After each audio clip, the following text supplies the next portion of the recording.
또 모세에게 이르시되 너는 아론과 나답과 아비후와 이스라엘 장로 70명과 함께 여호와께로 올라와 멀리서 경배하고 너 모세만 여호와께 나오라고 그들은 가까이 나오지 말며 백성은 너와 함께 올라오지 말지니라. 모세가 와서 여호와의 모든 말씀과 그의 모든 율례를 백성에게 전하매 그들이 한 소리로 응답하여 이르되 여호와께서 말씀하신 모든 것을 우리가 준행하리이다. 모세가 여호와의 모든 말씀을 기록하고 이른 아침에 일어나 산열에 제단을 쌓고 이스라엘 12지파대로 12기둥을 세우고 이스라엘 자손의 청년들을 보내어 여호와께 소로 번제와 화목제를 드리게 하고 모세가 피를 가지고 반은 여러 양푼에 담고 반은 제단에 뿌리고 언약서를 가져다가 백성에게 낭독하여 듣게 하니 그들이 이르되 여호와의 모든 말씀을 우리가 준행하리이다. 모세가 그 피를 가지고 백성에게 뿌리며 이르되 이는 여호와께서 이 모든 말씀에 대하여 너희와 세우신 언약의 피니라. 모세와 아론과 나답과 아비후와 이스라엘 장로 70인이 올라가서 이스라엘의 하나님을 보니 그의 발 아래는 청옥을 편듯하고 하늘같이 청명하더라. 하나님이 이스라엘 자손들의 존귀한 자들에게 손을 대지 아니하셨고 그들은 하나님을 뵙고 먹고 마셨더라. 여호와께서 모세에게 이르시되 너는 산에 올라 내게로 와서 거기 있으라. 내가 그들을 가르치도록 내가 율법과 계명을 친히 기록한 돌판을 내게 주리라. 모세가 그의 부하 여호수아와 함께 일어나 모세가 하나님의 산으로 올라가며 장로들에게 이르되 너희는 여기서 우리가 너에게로 돌아오기까지 기다리라. 아론과 홀이 너희와 함께하리니 무릇 있는 자는 그들에게로 나아갈지니라 하고 모세가 산에 오르매 구름이 산을 가리며 여호와의 영광이 시내 산 위에 머무르고 구름이 엿새 동안 산을 가리더니 일곱째 날에 여호와께서 구름 가운데서 모세를 부르시니라. 산 위에 여호와의 영광이 이스라엘 자손의 눈에 맹렬한 불같이 보였고 함께 모세는 구름 속으로 들어가서 산 위에 올랐으며 모세가 40일 40야를 산에 있으니라. 아멘. 할렐루야. 오늘도 좋은 아침입니다. 오늘도 주님과 동행하시고 항상 하나님은 나와 함께 하신다. 하나님은 내 앞길을 인도하신다. 나는 이미 승리한 자다. 그런 믿음으로 오늘도 전진하시기를 축원합니다. 자, 오늘 여기 보면 이제 이스라엘 백성과 하나님 사이에 언약을 체결하는 언약식이 나와 있습니다.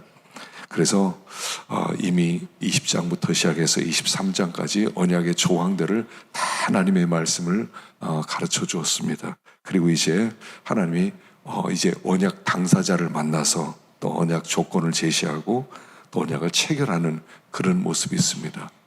이 언약식이라고 하는 것은 다른 말로 결혼식이라고 그랬어요. 제일 표현하기 좋은 게 결혼식이에요. 그래서 하나님과 이스라엘 사이에 이제 결혼식을 여기 거행하는 겁니다. 그리고 언약식을 체결하고 언약의 조건을 제시하고 그리고 하나님이 피로연을 마련해요. 잔치를 마련합니다. 그리고 거기에서 모세와 아론과 나답과 아비후 70인 장로들, 그러니까 이스라엘 대표자를 불러서 거기에서 하나님의 보좌를 보고 또 하나님의 그 음성을 듣게 되는 그런 모습이 있고, 그리고 마지막에는 모세가 하나님 앞에 가고 또 하나님이 모세에게로 내려오시는 그런 모습으로 언약식이 거행되는 것을 볼 수가 있습니다. 그래서 이 모습 자체가 뭐냐면 이제 25장부터는 뭐가 나오냐면 40일 동안 모세가 하나님과 함께 있으면서 그 성막의 그런 모든 설계도를 40일 동안 주시거든요. 그 성막의 그 모습을 여기서 보여주는 겁니다. 그래서 여기 보면 백성들은 산 아래에 있고 그 백성의 대표자들은 그 산으로 올라와 가지고 거기에는 모세와 아론과 나답과 아비후와 70인 장로들이 함께 올라오고 그리고 마지막에는 모세가 꼭대기로 올라갑니다. 그리고 산 꼭대기에서 거기서 하나님을 만나고 또 하나님이 내려오시는데 성막은 크게 세 부분으로 나눠지죠. 뜰, 그 다음에 성소, 지성소. 그래서 여기 보면 올라간다는 얘기가 계속 나와요. 올라간다. 신앙생활은요, 올라가는 겁니다. 처음에는 주님께 부름을 받은 보통 백성으로서 뜰에서 하나님을 섬깁니다. 그리고 하나님이 성소로 부르십니다. 성소로 들어가고요. 그 다음에 성소에서 지성소로 올라갑니다. 지성소에서는 모세만 들어가요. 그래서 모세는 3번 올라가요. 그래서 이 언약식 자체를 통해서 하나님의 성막이 어떻게 될 것인가를 미리 보여주는 거예요. 신앙생활은 하나님을 만나는 생활이거든요. 지성소에서 하나님이 임재하는 거예요. 그리고 거기서 모세를 만나게 되는 거예요. 신앙생활은 뭐냐면 올라가는 생활이에요. 올라가는 생활. 뜰에서 이렇게 주님을 섬기다가 그 다음에 조금 더 하나님께 가까이 가야 되겠다. 그리고 성소로 들어가고, 그리고 다 거기서 하나님이 내가 더 내밀한 세계에서 하나님을 만나고 싶습니다. 그리고 지성소로 들어가고. 신앙생활은요, 올라가는 겁니다. 주를 앙모하는 자 올라가. 이게 여기서 나오는 거예요. 올라가는 거예요. 하나님, 나 이만큼 주님을 섬기고 싶지 않습니다. 더 주님을 잘 섬기고 싶습니다. 그리고 더 잘 섬기고 싶습니다. 그래서 하나님께 더 가까이 나가는 거예요. 기도 생활도 똑같아요. 처음에 뜰기도를 해요. 뜰기도. 뜰기도는 그냥 이런저런 모든 문제 이런 걸 가지고 기도해요. 그러나 성소 들어가면 조금 하나님께 집중해서 하나님의 소원을 내 소원으로 품어요. 지성소로 가면 더 깊이 들어가서 하나님과 함께 정말 가까이 교제하는, 세상과는 간 곳 없고 구속한 주만 보이는 것이 지성소 기도예요. 뜰기도에서 성소기도로, 성소기도에서 지성소기도로. 그래서 지성소에는요, 거기는 신랑 신부만 들어가는 거예요. 신랑 신부가 들어가서 그때는 정말 신랑 신부만, 이 땅에서 아무하고도 그 비밀을 나누지 못하는데, 지성소기도는요 정말 깊은 하나님과의 기도를 하게 되는 게 지성소기도예요. 어느 기도로 살아갑니까? 뜰기도 하고 있습니까? 성소기도 합니까? 지성소기도 합니까? 적어도 성소로 들어가면요, 말씀으로 기도해야 돼요. 말씀으로. 말씀을 모르면요, 하나도 기도할 수가 없어요. 말씀을 암송하는 게 왜 중요하냐면요, 말씀을 암송하면 그 말씀을 가지고 기도의 자리로 나갈 수 있기 때문에 그래요. 그래서 하나님과 화평하라고 그랬습니다. 믿음으로 의롭다 하심을 받았은즉 주 예수 그리스도로 말미암아 하나님과 화평을 누리자. 암송해야 이게 말씀이 기도가 나오는 거예요. 하나님 여기로 들어가서 정말 화평하게 하시고 하나님과 화목하게 해주십시오. 환난 중에도 기뻐한다. 환난은 인내를, 인내는 연단은 소망을 이루는 줄 압니다. 하나님 기뻐하는 자가 되게 해주시고, 연단을 받고 하나님의 영광을 바라보고 소망 가운데 살기. 이거 다 말씀 기도예요. 말씀 기도. 말씀이 없으면 기도가 안 나와요. 왜 기도가 그렇게 얕은, 아니요, 말씀을 몰라서 그래요. 말씀이 있어야, 뭐가 있어야 그 말씀을 끌어내서 그 말씀처럼 되기를 원하고 하나님의 손을 가지고 기도하고 더 깊이 들어가서 하나님과 하나 되기를 원하게 되는데, 말씀이 없으면 그냥 뜰기도로 끝나요. 뜰기도로. 이건 이렇고 하나님 저건 저렇고 이건 이렇게 해주시고 저건 저렇게 해주시고, 뜰기도죠. 조금 더 깊이 들어가면 성소기도, 조금 더 깊이 들어가면 지성소기도, 그렇게 되는 것입니다. 그래서 이 출애굽기 24장에서는 이제 하나님이 이스라엘 백성과 언약을 맺으시고 이렇게 생각하는 거예요. 이제부터 너와 나는 결혼했다. 그리고 25장부터는 하나님이 대하는 게 달라지기 시작해요. 그 우상을 섬기면 너무너무 싫어하는 거예요. 이제 하나님과 우리 사이는 이제 언약 백성이라는 것은 결혼한 백성이라는 뜻이에요. 다른 거 바라보면 안 돼요. 하나님만 바라보는 거예요. 피로 맺었어요. 여기 보니까 피의 언약이다. 그래서 번제와 화목제의 희생을 드리는 거예요. 그래서 이제는 너희들은 나에게 헌신해라. 그게 번제고요. 화목제는 이제부터 화목한 삶을 살자. 이런 것이 여기 피로 세운 언약이에요. 그래서 후에 하나님께서 당신의 피를 뿌려서 이 언약을 끝까지 지켜나가시는 거예요. 그러니까 하나님은 이 결혼을 깨고 싶은 마음이 하나도 없는 거예요. 참 이스라엘 백성이 어떠했습니까? 정말 40년 동안 광야 생활하는 그들이 진짜 신부로서는 너무 부족함에도 불구하고 하나님께서는 신부로 부르시고 난 너희와 이 결혼식 깰 마음이 없다. 난 너희를 목숨 걸고 언약 지켜나간다. 그래서 마침내 하나님께서 피를 뿌리심으로 말미암아 이 언약을 끝까지 지켜나가실 것을 말씀해 주는 거예요. 그래서 이 언약식을 통해서 하나님과 우리는 언약 맺었고 결혼식 했고 이제는 끝났어요. 이제 끝났어요. 좀 이렇게 좀 세상에 좀 살고 좀 즐기고 여러분 이미 끝났어요. 이미 끝났기 때문에 언약 백성 된 다음에는 그때는 하나님께 집중하고 산을 향해 올라가는 것밖에 없어요. 그것이 성도의 최고의 영광이고 복이다 하는 것을 말씀하는 것입니다. 24장은요. 집에 가서 다시 한번 잘 읽어보시기 바랍니다. 요한복음 3장 봉독해 주시기 바랍니다. 그런데 바리새인 중에 니고데모라 하는 사람이 있으니 유대인의 지도자라. 그가 밤에 예수께 와서 이르되 랍비여 우리가 당신은 하나님께로부터 오신 선생인 줄 아나이다. 하나님이 함께 하시지 아니하시면 당신이 행하시는 이 표적을 아무도 할 수 없음이니이다. 예수께서 대답하여 이르시되 진실로 진실로 내게 이르노니 사람이 거듭나지 아니하면 하나님의 나라를 볼 수 없느니라. 니고데모가 이르되 사람이 늙으면 어떻게 날 수 있사옵나이까? 두 번째 모태에 들어갔다가 날 수 있사옵나이까? 예수께서 대답하시되 진실로 진실로 내게 이르노니 사람이 물과 성령으로 나지 아니하면 하나님의 나라에 들어갈 수 없느니라. 육으로 난 것은 육이요 영으로 난 것은 영이니 내가 네게 거듭나야 하겠다 하는 말을 놀랍게 여기지 말라. 바람이 임의로 불매 내가 그 소리는 들어도 어디서 와서 어디로 가는지 알지 못하나니 성령으로 난 사람도 다 그러하니라. 니고데모가 대답하여 이르되 어찌 그러한 일이 있을 수 있나이까? 예수께서 그에게 대답하여 이르시되 너는 이스라엘의 선생으로서 이러한 것들을 알지 못하느냐? 진실로 진실로 내게 이르노니 우리는 아는 것을 말하고 본 것을 증언하노라. 그러나 너희가 우리의 증언을 받지 아니하는도다. 내가 땅의 일을 말하여도 너희가 믿지 아니하거든 하물며 하늘의 일을 말하면 어떻게 믿겠느냐?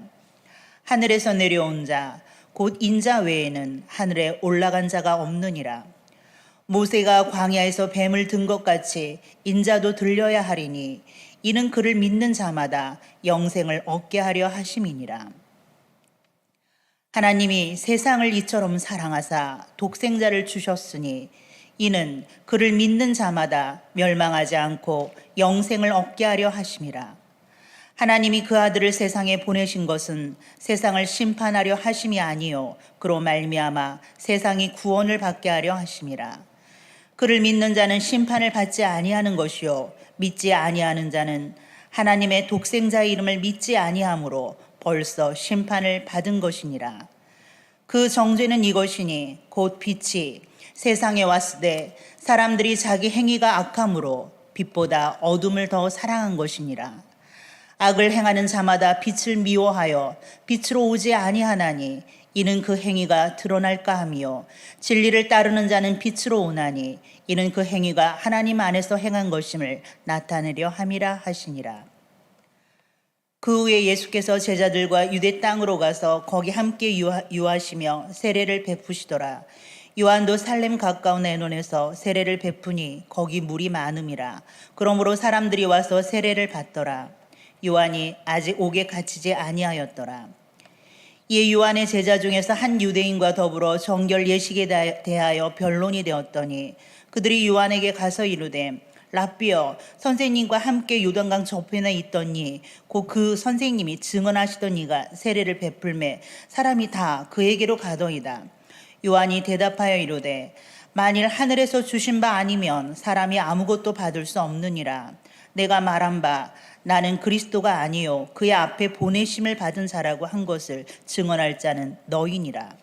신부를 취하는 자는 신랑이나 서서 신랑의 음성을 듣는 친구가 크게 기뻐하나니 나는 이러한 기쁨으로 충만하였노라. 그는 흥하여야 하겠고 나는 쇠하여야 하리라 하니라. 위로부터 오시는 이는 만물 위에 계시고 땅 위에 난 이는 땅에 속하여 땅에 속한 것을 말하느니라. 하늘로부터 오시는 이는 만물 위에 계시나니 그가 친히 보고 들은 것을 증언하되 그의 증언을 받는 자가 없도다. 그의 증언을 받는 자는 하나님이 참되시다는 것을 인쳤느니라. 하나님이 보내신 이는 하나님의 말씀을 하나니 이는 하나님이 성령을 한량없이 주심이니라. 아버지께서 아들을 사랑하사 만물을 다 그의 손에 주셨으니 아들을 믿는 자에게는 영생이 있고 아들에게 순종하지 아니하는 자는 영생을 보지 못하고 도리어 하나님의 진노가 그 위에 머물러 있느니라. 아멘. 수고하셨습니다. 자, 16절에 보면 하나님이 세상을 이처럼 사랑하사 독생자를 주셨으니 그랬습니다. 누구든지 그를 믿는 자마다 멸망하지 않고 영생을 얻게 하려 함이라. 그 영생은 하나님의 생명, 하늘의 생명입니다. 이것이 거듭남이죠. 거듭났다는 것은 물과 성령으로 우리 영이 죽은 영이 살아나는 것을 얘기합니다.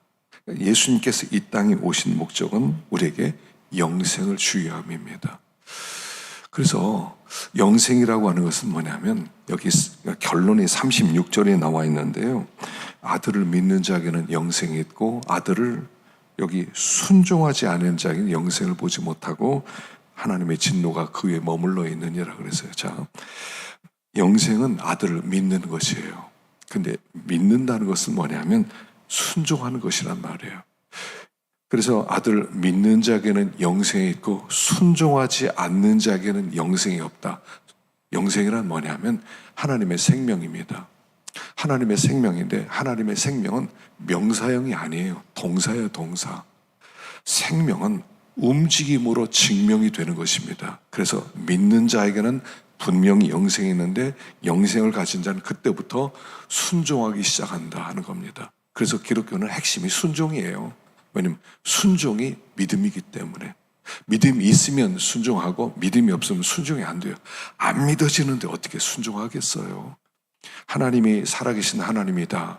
우리를 구원하기에 독생자를 보내셨다. 우리로 하여금 하나님의 참된 아들로 우리를 만드시길 원한다. 이걸 믿으면 그때부터 순종이 시작되고 믿음이 없으면 순종이 없는 거예요. 그러니까 믿음과 순종은 같은 얘기고 영생이란 뭐냐? 순종하는 사람이 되었다는 뜻이에요. 그래서 우리가 육신의 생명도 마찬가지입니다. 육신의 생명이 있으면 움직임으로 증명이 됩니다. 물론 식물인간처럼 병원에 누워있을 수 있죠. 그냥 움직이지도 못하고 손 하나 까딱하지 못할 수도 있어요. 그 생명은 거의 죽은 생명이죠. 식물인간이에요. 생명이 있다라고도 말할 수 없어요. 신앙생활 똑같아요. 하나님의 생명이 우리 안에 들어오면 우리로 하여금 움직이게 만들어요. 그리고 이 움직임이 활발할수록 생명력이 약동하는 것이고 움직임이 적을수록 생명이 약한 거죠. 그래서 우리들이 하나님의 생명을 받았다면, 하나님의 생명이 있다면, 아니 우리 어머니가 우리 부모님이 주신 생명만 가지고 있어도 우리가 뛰어다니기도 하고요, 뭐 웃기도 하고요, 우리가 활동하기도 하고 그렇게 하는데, 하나님의 생명이 들어왔다면 그 생명력은 얼마나 더 놀랍고 엄청나겠냐는 거예요. 그 생명을 가진 자는 이전과 전혀 다른 삶을 살 수밖에 없지 않겠느냐 하는 것을 얘기하는 거예요. 생명, 영생이라고 하는 것은 믿고 순종하게 되는 것. 영생이 없는 것은 믿는다는 말도 진짜인지 모른다는 거예요. 그러니까 영생이란 순종이고, 그리고 순종할 때 우리는 움직이고 활동하게 된다는 것을 보여주고 있어요. 그런데 영생을 주기 위해서 예수님이 어떻게 하셨습니까? 예수님이 죽으셨어요. 자, 예수님이 죽음으로 말미암아 우리에게 영생이 왔어요. 30절을 보면 그는 흥하여야 되겠고 나는 쇠하여야 하리라. 세례요한이 한 얘기거든요.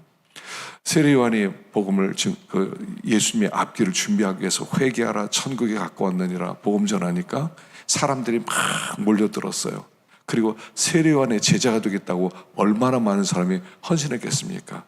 그리고 나서 6개월 뒤에 예수님이 복음을 증거하니까 사람들이 다 예수님께 쏠리는 거예요. 그때 한 고백이 이겁니다. 그는 흥하여야 되겠고 나는 쇠하여 하리라. 내가 이 땅에 온 것은 예수님을 높이기 위해서 왔다. 예수님 일은 흥해야 되고 나는 쇠하여야 된다. 이렇게 고백한 거예요. 그러니까 그가 흥하기 위해서는 나는 쇠하여야만 해요. 내가 쇠하여야만 그가 흥해지는 거예요. 바로 이게 예수님이 우리에게 영생 주기 위해서 하신 일이라는 거예요. 우리에게 영생 주기 위해서 그가 하신 일은 뭐냐면 십자가에 죽으신 거예요. 그가 쇠하여진 거예요. 그가 가장 낮아진 거예요. 가장 무시를 당한 거예요. 멸시를 당한 거예요. 그래서 하나님이 높아지게 된 거예요. 그가 십자가를 짐으로 말미암아 하나님이 높아진 거예요. 그래서 이 30절은 예수님의 정신이에요. 세례 요한의 정신이고 예수님의 정신이고 그리고 예수님을 따라가는 우리의 정신이어야만 해요. 그를 흥하게 만드는 것은 내가 쇠하여지는 것이에요. 내가 십자가를 지는 것이 하나님께서 영광을 받으시는 거예요. 내가 무시를 당하고 멸시를 당하고 짓밟힐 당한 것이 하나님이 흥해지는 거예요. 이게 원리예요. 이게 십자가 원리고 예수님의 삶의 원리고 세례요한의 원리고 오늘 우리들의 삶의 원리가 돼야 돼요. 우린 이거 싫어요. 왜 내가 쇠? 난 그렇게 안 받고, 그런 대접 안 받고 싶어. 내가 왜 짓밟혀? 난 짓밟혀. 나를 짓밟아봐. 내가 그냥 두나. 내가 흥해져야지. 그래서 때로 우리가 기독교를 잘못 오해하면 이렇게 생각해요. 하나님 나를 영광스럽게 해주십시오. 그럼 내가 하나님께 영광 돌려하겠습니다. 내가 잘 돼야 하나님이 영광 돌리고 다른 사람들이 보고 기독교인이 돼야 되겠다 이럴 거 아닙니까? 그 기독교를 오해하는 거예요. 아니에요. 내가 낮아지고 하나님의 말씀을 순종하고 짓밟히면 그걸 보면서 내가 하나님의 자녀인 것이 증명되는 거예요. 저 사람은 저렇게 안 되는데도 하나님을 섬기다니. 내가 막 잘 될 때는요, 예수 믿으면 잘 되니까 나도 믿겠다 이런 게 아니에요. 사람들이 꾸벅하는 것 같지만 거기에서 나오는 교만과 거기서 나오는 거만함과 이런 거 보고요, 냄새나서 안 믿어요. 그런데 내가 안 되고 넘어지고 실패하는데도 주님 의지하고 믿음으로 살려고 하는 걸 볼 때 저 사람 어떻게 저럴 수 있지? 진짜 하나님이 계신가? 이렇게 되는 거예요. 그러니까 하나님께 나 잘 되게 해주세요. 그럼 하나님 잘 될 거 아닙니까? 이렇게 하지 마세요. 하나님만 높아진다면 나는 어떻게 돼도 좋습니다. 이 정신, 그는 흥하고 나는 쇠하고. 그래서 이게 must예요, must. He must become greater. I must become less. 반드시 낮아져야 반드시 그가 높아진다. 그래서 이게 믿는 영생을 얻은 우리가 가는 길이다 하는 것입니다. 그래서 오늘도 그는 흥하고 나는 쇠해지고 나는 십자가를 지고 하나님의 영광을 받고 이 믿음의 길을 걸어갈 때 하나님의 영생이 온 땅에 퍼질 것이고 우리의 낮아짐을 통하여 많은 영혼들이 주님께 돌아오게 될 것입니다. 오늘도 이 걸음을 걷는 복된 날 되시기를 축원합니다. 기도하겠습니다.